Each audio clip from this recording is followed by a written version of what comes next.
Hello guys, I am Rikki and your most welcome to our YouTube channel Nirmala Nirvana classes. जैसा कि जानते हैं, आपके लिए ऑब्जेक्टिव प्रश्न लेकर के आते हैं हम। और आज जो है ये ऑब्जेक्टिव का 15वां पार्ट है। लुसेंट सामान्य विज्ञान बायोलॉजी का ऑब्जेक्टिव प्रश्न हम आपके लिए लेकर आते हैं। और आज जो है ये 15 पार्ट है। इसमें हम लोग देखेंगे 700 से लेकर के 750 तक के प्रश्नों को। तो चलिए आगाज करते हैं आज की वीडियो का। सारे के सारे प्रश्न बायोलॉजी से होंगे। तो चलिए शुरू करते हैं। पहला प्रश्न है, देखिए,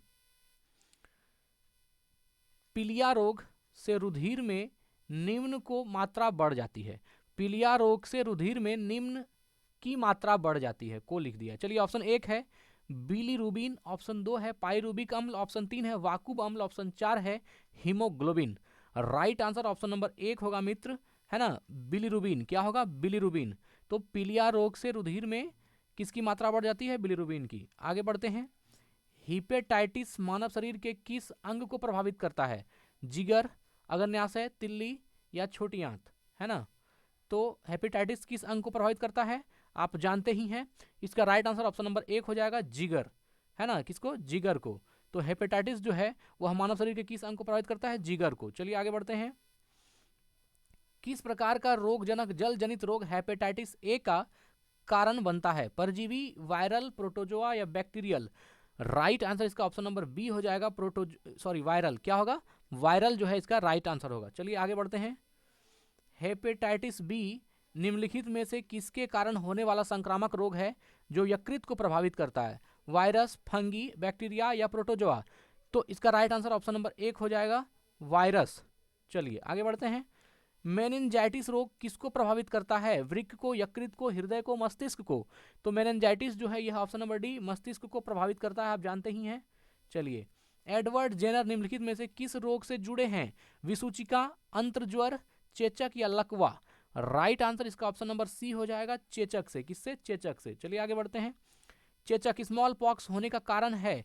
रूबीओला virus, variola virus, varicella virus या myxo virus? Right answer option number B हो जाएगा, वेरियोला वायरस जो है यह स्मॉल पॉक्स होने का कारण है। किस रोग का पूरी तरह उन्मूलन कर दिया गया? छोटी माता, खसरा, चेचक या कंठमाला? तो राइट आंसर इसका 708 का ऑप्शन नंबर सी हो जाएगा, चेचक, है ना। इसका क्या कर दिया गया? पूरी तरह से उन्मूलन कर दिया गया। चलिए आगे बढ़ते हैं। खसरा रोग का कारक है जीवाणु, विषाणु, प्रोटोजोआ या कृमि? राइट आंसर इसका ऑप्शन नंबर बी हो जाएगा, विषाणु। कौन सा होगा? विषाणु। चलिए आगे बढ़ते हैं। निम्नलिखित में से कौन सा जानवरों का एक तीव्र वायरल रोग है जो मनुष्य में एक संक्रमित जानवर के काटने से फैलता है? होमोफिलिया, गलसुआ, रेबीज या कैंसर? इसका right answer option number C हो जाएगा मित्र, रेबीज, जो कुत्ते के काटने से होता है। चलिए, H1N1 इसके द्वारा होता है? विषाणु के द्वारा, जीवाणु के द्वारा, कवक के द्वारा या कारण पता नहीं? तो इसका राइट आंसर ऑप्शन नंबर 1 हो जाएगा, कारण तो पता है, विषाणु के द्वारा। H1N1 किसके द्वारा होता है? विषाणु के द्वारा। निम्नलिखित में से कौन सा बर्ड फ्लू वायरस है जिसे एवियन फ्लू वायरस भी कहा जाता है? H5N1, H1N5, N5H1, N1H5? Right answer इसका ऑप्शन नंबर ए हो जाएगा, H5N1। चलिए, जापानी एंसोफिलाइटिस का कारक होता है? जीवाणु, विषाणु, प्रोटोजोआ या फफूंद? तो राइट आंसर इसका ऑप्शन नंबर बी हो जाएगा, विषाणु। चलिए आगे बढ़ते हैं। जीका वायरस किसके द्वारा मनुष्य में संचारित होता है? चूहा द्वारा, मच्छर द्वारा, झिंगुर द्वारा, खरगोश द्वारा? इसका right answer option number B हो जाएगा, मच्छर द्वारा। न्यूरोलॉजिकल जन्मगत विकारों के कारण रूप में ज्ञात जीका वायरस किसके द्वारा फैलता है ना। न्यूरोलॉजिकल जन्मगत विकारों के कारण रूप में ज्ञात जीका वायरस किसके द्वारा फैलता है? चूहे के काटने से, मच्छर के काटने से, सांप के काटने से या बंदर के काटने से? राइट आंसर इसका ऑप्शन नंबर बी हो जाएगा, मच्छर के काटने से। किससे होगा? मच्छर के काटने से। चलिए आगे बढ़ते हैं। जीका वायरस का वाहक कौन सा मच्छर है? क्यूलैक्स, एडिस, एनोफिलिस या क्यूलिसिटा? राइट आंसर इसका ऑप्शन नंबर बी हो जाएगा, एडिस मच्छर जो है यह जीका वायरस का वाहक है। जीका वायरस मानव शरीर के किस भाग को ग्रसित करता है? पैर, हृदय, गुर्दा, दिमाग? राइट आंसर इसका ऑप्शन नंबर डी हो जाएगा, डी जो है ये राइट है, दिमाग, है ना। जीका वायरस मानव शरीर के किस भाग को ग्रसित करता है? दिमाग को। चलिए, भ्रूण के मस्तिष्क को नुकसान पहुंचाने वाला जीका वायरस डैश द्वारा वहन होता है? मच्छर द्वारा, जल द्वारा, वायु द्वारा, भोजन द्वारा? Right answer option number A हो जाएगा, मच्छर के द्वारा। चलिए आगे बढ़ते हैं। इबोला शब्द से आप क्या समझते हैं? पश्चिमी अफ्रीका में एक विषाणु रोग प्रकोप। ऑप्शन बी है बांग्लादेश में एक विषाणु रोग प्रकोप। ऑप्शन सी है ISIA द्वारा विनाश किया गया सीरिया का एक शहर। ऑप्शन 4 कोई भी विकल्प सही नहीं है।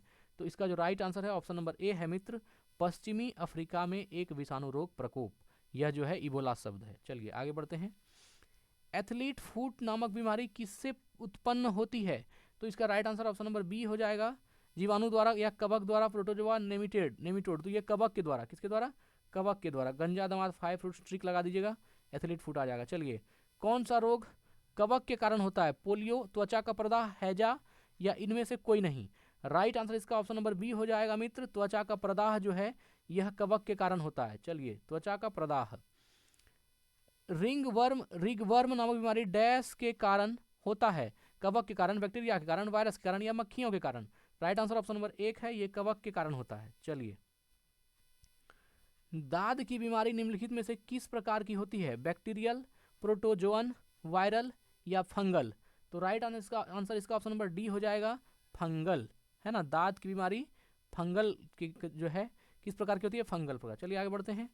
निम्नलिखित में से किसकी उच्च स्तर में उपस्थिति से मधुमेह अर्थात डायबिटीज होता है? Fructose, sucrose, glucose, saccharides? Right answer इसका ऑप्शन नंबर सी हो जाएगा मित्र, ग्लूकोज, है ना। ग्लूकोज जो है वो आपका राइट आंसर है। चलिए, शरीर के किस अंग की खराबी से मधुमेह रोग का प्रकोप होता है? लीवर, अग्न्याशय, किडनी या हृदय? कौन सा आंसर राइट है? तो ऑप्शन नंबर बी जो है इसका राइट होगा, अग्न्याशय। निम्नलिखित में से मधुमेह से पीड़ित व्यक्ति की जरूरत होती है? Antibiotics, penicillin, streptomycin, insulin? तो राइट आंसर कौन सा हो जाएगा? इसका right answer option number D होगा, इंसुलिन। चलिए, मधुमेह के उपचार हेतु प्रयुक्त हार्मोन इंसुलिन का आविष्कार किसने किया था? Option 1 FG Banting, option 2 Schleiden एवं Schwann, option 3 Robert Brown, option 4 Robert Hooke? तो इसका जो राइट आंसर होगा ऑप्शन नंबर ए हो जाएगा, FG Banting. Option number A right है, FG बेंटिंग। मानव शरीर में कोशिका वृद्धि एवं विभेदन अति नियंत्रित एवं नियमित होते हैं, किंतु कैंसर कोशिकाओं में एक है इन नियामक क्रियाविधियों के खराब हो जाने से सुदम एवं दुर्दम अबूर्द बनने लगते हैं। 2 है नियंत्रित कोशिका विभाजन एवं आनुवांशिक पदार्थ का अति उत्पादन होता है। सी है RNA उत्परिवर्तित होता है एवं अल्प मात्रा में उत्पादित होता है। और डी है DNA उत्परिवर्तित होता है एवं अल्प मात्रा में उत्पादित होता है। तो इसका जो राइट आंसर है वो ऑप्शन नंबर 1 है मित्र, इन नियामक क्रियाविधियों के खराब हो जाने से सुदम एवं दुर्दम और बुर्द बनने लगते हैं। चलिए, कैंसर के ऊतकों की जांच के लिए डैश की जाती है? रेडियोग्राफी, बायोस्कोपी, कोलेडोलॉजी या बायोप्सी? इसका जो राइट आंसर हो जाएगा वह ऑप्शन नंबर डी है। कौन सा होगा? Biopsy, option number D right. चलिए आगे बढ़ते हैं। यदि कोई कैंसर से पीड़ित है तो उसे किसे दिखाना चाहिए? ऑस्ट्रियोलॉजिस्ट से, रोगाकारण विज्ञानी से या अबूर्द विशेषज्ञ से या मूत्र विज्ञानी से? तो इसका right answer option number C हो जाएगा, अबूर्द विशेषज्ञ से, है ना। अगर किसी को कैंसर से पीड़ित है तो उसे अबूर्द विशेषज्ञ को दिखाना चाहिए। कौन से रोग के उपचार में डायलिसिस किया जाता है? कैंसर में, दृष्टि वैषम्य में, गुर्दे की खराबी में या गठिया में? तो इसका जो राइट आंसर हो जाएगा ऑप्शन नंबर सी राइट होगा मित्र, गुर्दे की खराबी में। चलिए आगे बढ़ते हैं। डायलिसिस गुर्दे की खराबी में होता है। सामान्यतः निम्नलिखित में से कौन सा कैंसर का कारण नहीं है? पर्यावरणीय कारक, आनुवांशिक उत्परिवर्तन, आनुवांशिक संशोधन, ट्रांसमिशन? इसका right answer option number D हो जाएगा, ट्रांसमिशन। ट्रांसमिशन जो है यह कैंसर का कारण नहीं है, जबकि पर्यावरणीय कारक है कैंसर का, और आनुवांशिक उत्परिवर्तन भी कैंसर कारण है, और आनुवांशिक संशोधन भी कैंसर का कारण है, लेकिन ट्रांसमिशन नहीं है। चलिए आगे बढ़ते हैं।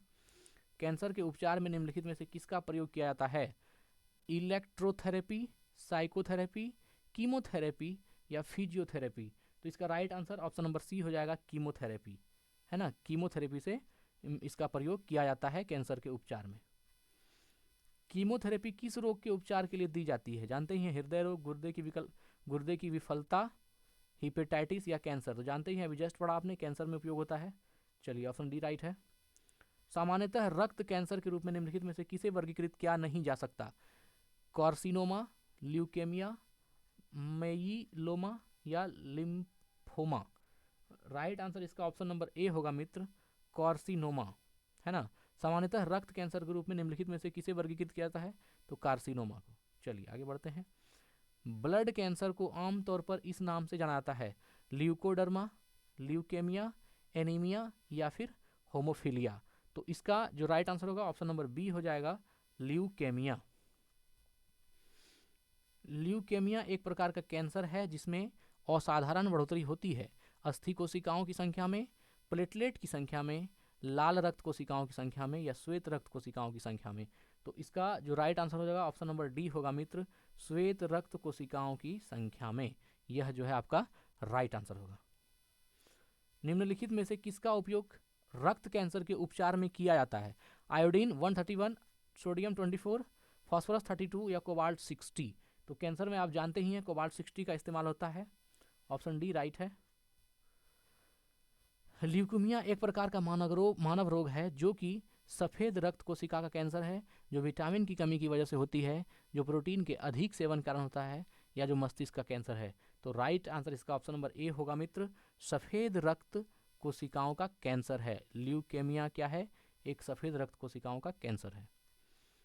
रक्त में आरबीसी के बढ़ने से कौन सी स्थिति बन जाती है, एनीमिया की, हीमोफीलिया की, पॉलीसाइथेमिया की या ल्यूकेमिया की। इसका right answer option number C हो जाएगा, पॉलीसाइथेमिया की। यह जो है रक्त में आरबीसी के बढ़ने की स्थिति कारण होती है पॉलीसाइथेमिया। मलेरिया संबंधित है ज्वर से, सामान्य ठंड से, छींकने से या अतिसार से। इसका राइट आंसर ऑप्शन नंबर एक हो जाएगा, ज्वर से। मलेरिया किससे संबंधित है, ज्वर से। एनोफेलिज मच्छर कौन से वेक्टर वहन करते हैं, सही विकल्प चुने, मलेरिया, फाइलेरिया, डेंगू। ऑप्शन एक है केवल एक, ऑप्शन दो है केवल दो, ऑप्शन सी है एक और दो, ऑप्शन सी है एक और तीन। राइट आंसर इसका ऑप्शन नंबर सी है, एक और दो, ये सही है। अर्थात एनोफिलीज मच्छर कौन से वेक्टर वहन करते हैं, तो ऑप्शन एक मलेरिया और ऑप्शन दो फाइलेरिया। मलेरिया और फाइलेरिया दोनों ही ऑप्शन राइट है इसका। चलिए, मलेरिया परजीवी की निम्नलिखित में से कौन सी अवस्था संक्रामक है, साइजोजोआइट, स्पोरोब्लास्ट, ट्रोफोजोआइट और स्पोरोजोआइट। तो इसका जो राइट आंसर हो जाएगा वह ऑप्शन नंबर डी है मित्र, है ना, स्पोरोजोआइट। ये जो है मलेरिया परजीवी की अवस्थाएं, संक्रामक अवस्थाएं। चलिए आगे बढ़ते हैं। निंद्रालु व्याधि रोग की वाहक है, स्लीपिंग सिकनेस, सिकता मक्खी, घरेलू मक्खी, फल मक्खी या सीसी मक्खी। जानते ही हैं, इसका राइट आंसर हो जाएगा ऑप्शन नंबर डी, सीसी मक्खी। कौन सी होगी, सीसी मक्खी। यह जो है निंद्रालु व्याधि रोग अर्थात स्लीपिंग सिकनेस की वाहक है। काला जार का संचार किससे होता है, काली मक्खी से, सिकता मक्खी से, सोटसी से या चिंचड़ी से। इसका राइट आंसर हो जाएगा ऑप्शन नंबर बी, है ना, सिकता मक्खी जो है यह कालाजार का संचार करती है। कालाजार का रोगवाहक कौन सा है, कालाजार का रोगवाहक है एनाफ्लीज मच्छर, ल्यूक्यूलेक्स मच्छर, सीसी मच्छर या सिकटा मक्खी। इसका right answer option number D है। कौन सा होगा, सिकटा मक्खी राइट आंसर है, कालाजार का रोगवाहक। चलिए आगे बढ़ते हैं।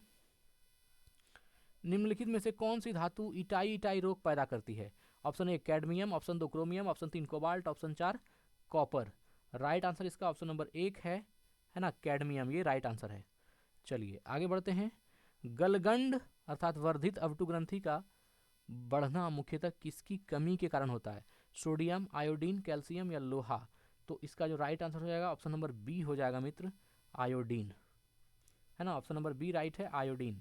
आयोडीन कमी से जो है आप गलगंड रोग हो जाता है, इसमें जो वर्धित अवटु ग्रंथि वो बढ़ जाती है। घेघा नामक रोग किसकी कमी के कारण होता है, जिंक, कैल्शियम, आयोडीन या क्लोरीन। तो इसका right answer option number C है ना, घेघा आयोडीन की कमी से होता है। चलिए अब आगे देखते हैं। शरीर के अंदर लौह की कमी से उत्पन्न होने वाला रोग कौन सा है, वर्णांधता, रतौंधी, रक्तहीनता या तपेदिक।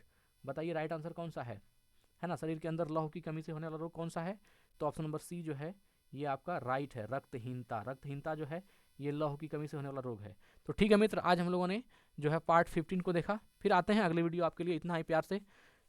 ठीक है, यह वीडियो को एंड करते हैं। स्वस्थ रहे, अपना ख्याल रखें। जय हिंद, जय भारत। ईश्वर से कामना है आप सदा प्रसन्न रखें आपको। धन्यवाद।